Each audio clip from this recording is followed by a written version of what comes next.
할렐루야 여러분, 아쉬운 한 해가 또 갑니다. 가는 해 잘 보내고 오는 해 잘 맞으시기를 축복합니다. 알파와 오메가요, 길이요 진리요 생명이신 하나님 아버지, 다사다난했던 이민년을 보내고 희망의 새해 개묘년을 맞기 위한 2022년 12월 31일 송구영신 예배에 임재하여 주셔서 감사드립니다. 이 시간 보내는 한 해에 묶인 상처와 문제 다 해결하여 주시기를 나사렛 예수 그리스도의 이름으로 선포합니다. 오래된 질긴 병은 치유될지어다. 문제는 해결되고 걱정, 근심, 전염병의 공포는 떠나갈지어다. 삶 속에서 파생된 상처와 분노와 저주는 이 시간 그 묶임을 풀고 떠나갈지어다. 하나님 아버지, 이제 이 한 해에 있었던 범사의 모든 문제와 아픔들을 모두 하나님 앞에 내려놓고 새날 새해에 내려주신 한량없으신 은혜와 사랑을 감사드리고 예수님 이름으로 기도드립니다. 아멘. 말씀이 하나님이신 것을 믿으시면 아멘 하시기 바랍니다. 오늘 저와 여러분이 은혜 받을 말씀은 이사야 55장 3절로 8절을 인용한 보라 내가 그러리입니다. 해마다 1월 1일에 오스트레일리아 빈에서 신년 음악회가 열리면 거기서 반드시 연주되는 음악이 하나 있습니다. 아름답고 푸른 도나우 강이라는 왈츠 음악이 연례 행사처럼 연주되는데요. 그 음악을 작곡한 사람은 요한 스트라우스입니다. 그런데 인터넷에서 요한 스트라우스라는 이름을 검색하면 두 사람이 등장합니다.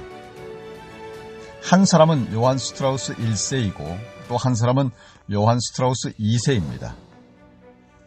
요한 스트라우스 1세는 요한 스트라우스 2세의 아버지이면서 오스트리아의 유명한 음악가였습니다.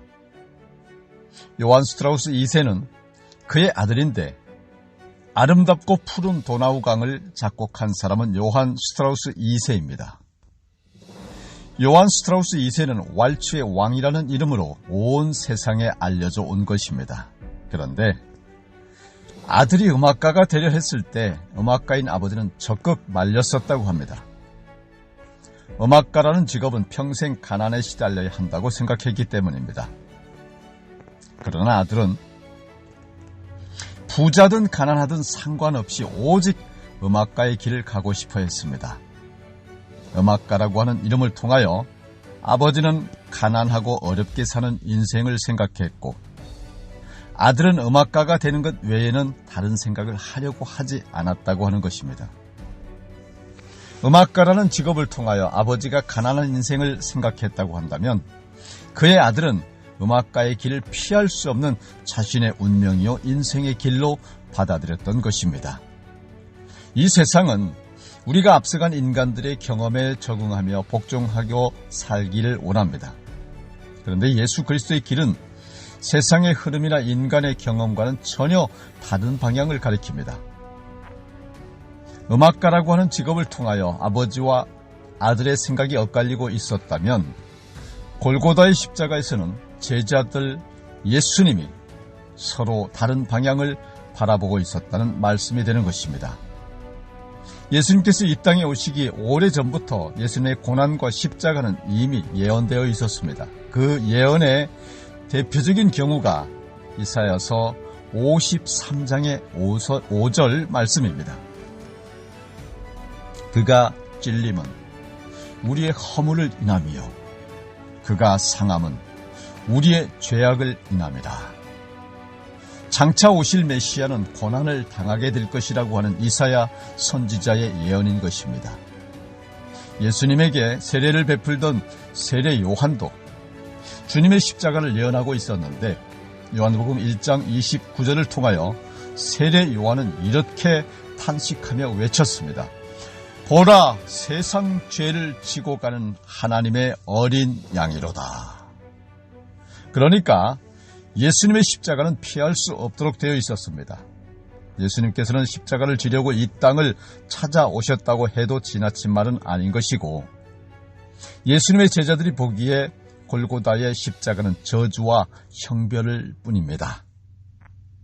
유대교의 율법도 나무에 달린 자는 하나님의 저주를 받은 것이라는 신명기 말씀에 근거해서 십자가에 못 박혀 죽는 것은 최악의 형벌이요 저주라고 가르치고 있었던 것입니다. 그런데 중요한 시간이 다가오면서 모두가 피하려는 십자가인데 예수님께서는 오래전부터 십자가를 향하고 계셨고, 제자들은 주님께서 자신의 십자가를 죽음을 말씀하시는 것이라고는 생각하지 못했습니다. 장차 제자들에게도 십자가가 주어질 것이라고는 생각지 못했던 것이죠. 인생과 역사의 경험에 근거하여 생각할 때에 골고다의 십자가로 가면 모든 것이 다 끝나게 됩니다. 그러나 모든 인간들이 잘 알고 있는 인생과 역사의 경험이요 가르침입니다. 그런데 우리 주 예수 그리스도께서는 인간의 모든 게 다 끝나는 거기서부터 하나님께서 새롭게 시작할 것이라고 믿으셨습니다. 그러니까 예수님의 생각과 제자들의 생각이 결정적으로 엇갈리는 장소가 바로 그 십자가였던 것입니다. 꿈의 사람 요셉이 형들의 미움을 받고 죽을 뻔하다가 어디론가 멀리 팔려가고 나면 그 인생은 더 이상 희망이 없는 것이요 다 끝난 것입니다. 애굽의 왕자 모세가 어느 날 갑자기 살인자가 되어서 광야 깊은 곳으로 도망 피했다면 그 인생은 더 이상 희망이 없는 것이요 다 끝난 것입니다. 그런데 장차 애굽의 총리가 되려면 요셉은 어떻게든 애굽으로 가야만 했습니다.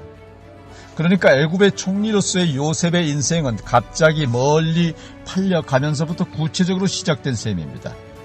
출애굽의 종으로서 모세의 인생은 애굽의 왕궁을 빠져나와 광야로 도피하면서부터 본격적으로 시작된 셈입니다.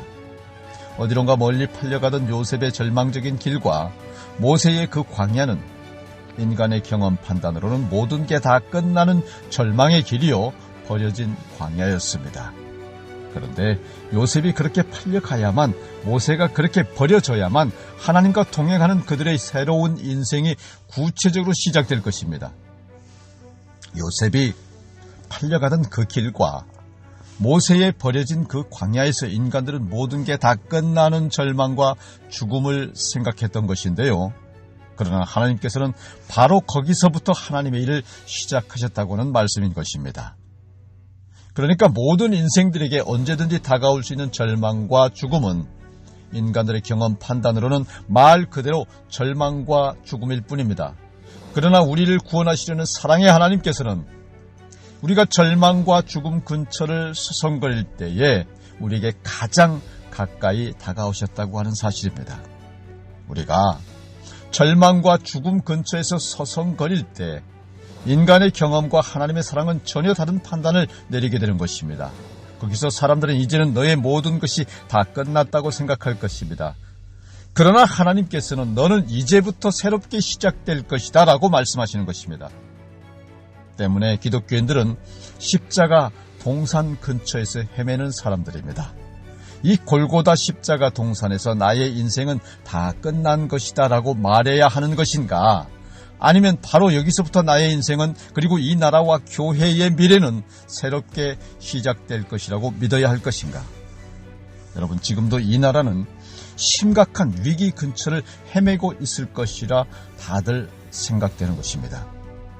성경적인 기독교 신앙은 때로는 우리를 매우 혼란스럽게 만드는 신앙입니다. 내 눈으로, 육안으로 보기에 이 거대한 홍해 바다 앞에서 나는 더 이상 앞으로 나아갈 수 없다라는 것입니다. 그런데 출애굽의 하나님께서는 우리를 바로 여기로 이끌어 오셨습니다. 그렇게 오랜 세월 동안 선지자들이 예언하며 기다려온 그리스도 주님이십니다. 3년 동안 말씀으로 기적으로 우리를 가르치신 주님이십니다. 그런데 그 주님께서 우리를 앞장서 향하신 곳은 골고다 십자가 동산입니다. 우리가 판단하기에 우리는 더 이상 앞으로 나아갈 수 없습니다. 이 거대한 바다 앞에서 우리는 더 이상 앞으로 나아갈 수 없습니다. 온 세상이 저주하며 죽이려 달려드는 이 십자가 동산에서 우리가 할 수 있는 것은 아무것도 없습니다. 그래서 이스라엘 백성이 그리스도의 제자들이 등 돌려 떠난다고 해도 누가 뭐라고 할 수 있겠습니까?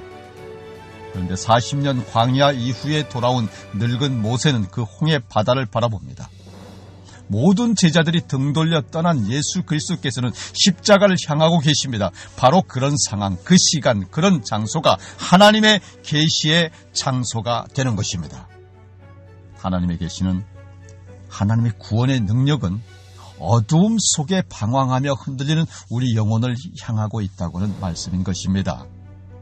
수없이 많은 인간들이 어떻게든 피하려 했던 고통과 죽음의 장소에서 하나님께서는 선명하게 자신을 나타내 오셨습니다. 하나님께서 자신을 가장 선명하게 알리신 계시의 장소는 베들레헴의 마구간이요, 십자가 동산입니다. 그런데 인간의 종교적인 마음은 인간 나름의 종교적인 장소를 찾으려고 합니다. 거룩하고 찬란한 종교적인 상황과 관계와 장소를 꿈꿉니다. 그런데 하나님께서는 그런 종교심과는 어울리지 않는 마구간으로 찾아오셨습니다. 모두가 등 돌려 떠난 십자가 동산에서 하나님께서는 구원의 사랑을 가장 선명하게 나타내신 것입니다. 지금 우리가 송구영신 예배를 드리는 이 시간, 이 나라와 교회의 상황은 그 마구간이나 십자가 동산 근처가 아닐까요? 그러니까 우리는 절망하거나 혼란스러워할 가능성이 많다고 판단되는 때 아닐까요?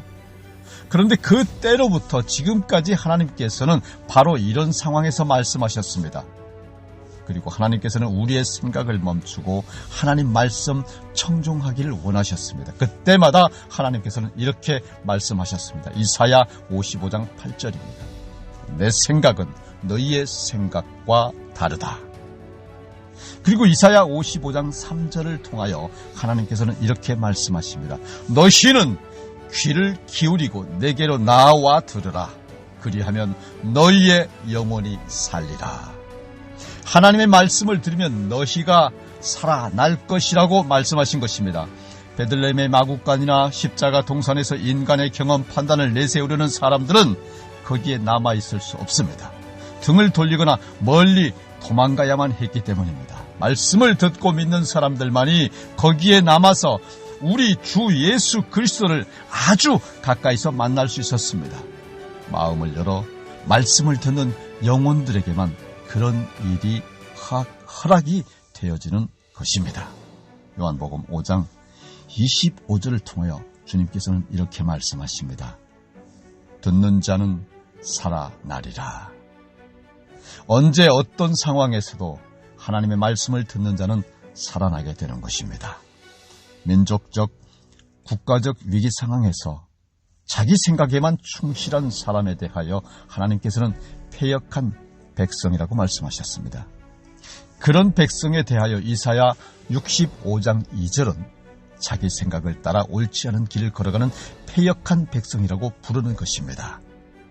그 홍해 앞에서 자기 생각을 따라 생각하고 판단하던 사람들은 원망하며 불평하며 분노하고 있었습니다.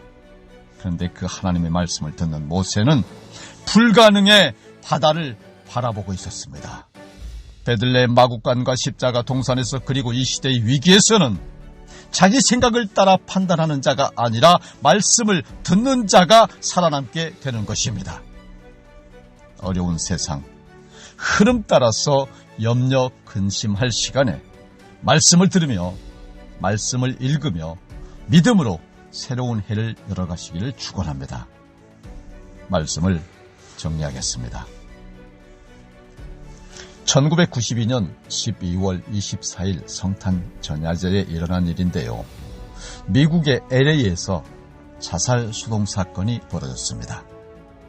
무슨 사연이 있었는지 한 젊은 여성이 철교의 높은 교각 위에 올라가서 나는 이제 곧 떨어져 죽을 것이다 라고, 누군가 나를 말리려고 올라오려고 하면 나는 곧 떨어져 죽어버리고 말 것이다 라고 젊은 여성이 그렇게 큰 소리를 치는 가운데에 TV 중계자들, 그 차들이 몰려오면서 LA의 성탄 전야 행사는 바로 거기서 이루어질 듯이 보였습니다. 많은 사람들이 모여드는 가운데에 LA 경찰들은 어쩔 줄을 몰랐습니다. 그러던 중에 경찰 쪽에서 누군가가 위를 향하여 소리치고 있었습니다. 그렇게 젊지 않은 여성 경찰관이 나서서 저 위를 향하여 이렇게 외쳤습니다. 나도 여잔데 거기서 잠깐만 기다려요 하면서 여성 경찰관이 철교의 교각을 기어오르기 시작했습니다. 그러자 이제 모든 시선과 TV 카메라가 그 여성 경찰관에게 집중하기 시작했습니다. 높고 가파른 교각을 기어오르던 경찰관은 그렇게 날씬하지 않았습니다. 그런데 모든 사람이 지켜보던 중에 그 경찰관에게서 문제가 생기고 말았습니다. 그 경찰관이 몸이 굳어서인지 교각 중간 지점에서 왠지 꼼짝을 못하게 된 것입니다. 저 높은 곳으로 올라간 그 젊은 여성은 죽으려고 올라간 것이니까 겁을 내고 말고 할 것이 없었습니다. 그런데 조금 둔하게 보이는 그렇게 젊지 않은 그 여성 경찰관은 겁이 나서 그랬는지 교각 중간 지점에서 무언가를 부둥켜 안고 꼼짝을 못하고 있었습니다. 이제 문제는 더 심각해지고 말았습니다. 구경하던 사람들과 TV 카메라도 모두 그 경찰관을 염려할 수밖에 없었습니다. 누군가가 아래로부터 기어 올라가서 그녀를 구하기란 어려운 일이었습니다. 잠시 모두가 어쩔 줄 몰라 하던 중에 저 위에 있던 자살 희망자가 소리쳤습니다. 거기 그대로 잠깐만 기다려요. 내가 내려갈 테니까. 자살은 조금 있다가 해도 되니까. 그리고 저 여성 경찰관은 나 때문에 저렇게 된 것이니까 저 사람을 저대로 두고서 내가 뛰어내린다면 그건 참 이상한 일이 될 것 같으니까. 그래서 높은 곳에 있던 젊은 여성은 조심조심 그 경찰관 있는 곳까지 내려왔습니다. 그리고 이렇게 말했습니다. 당신 자신도 제대로 챙기지 못하면서 어떻게 나를 구하겠다는 것이죠? 그러면서 자살 희망자가 경찰관을 도와서 무사히 아래로 내려가게 했습니다. 그러고 나니까 주변 분위기가 이상해지고 말았어요. 다시 위로 올라가서 조금 전에 하려던 대로 자살을 하기에는 분위기가 너무나 어울리지 않게 변하게 되고 만 것이죠. 그래서 좀 어색하긴 했지만 자살하려 했던 그 사람도 거기서 내려오고 말았다고 하는 웃픈 이야기입니다. 여러분, 현대사회는 많은 사람들이 어렵고 위태로운 상황에서 살아가는 힘겨운 시대라고 생각됩니다. 그런 가운데 누가 누구를 일으켜 세우거나 살려내기란 어려운 일입니다. 그렇지만 모른 체하고 나만 살아갈 수도 없는 거죠. 그러므로 우리의 이 어려운 상황 속으로 하나님께서 친히 가까이 오셔서 합력하여 선을 이루도록 우리를 변화시켜 주시기를 간절히 기도하고 원합니다. 다 같이 기도하시겠습니다.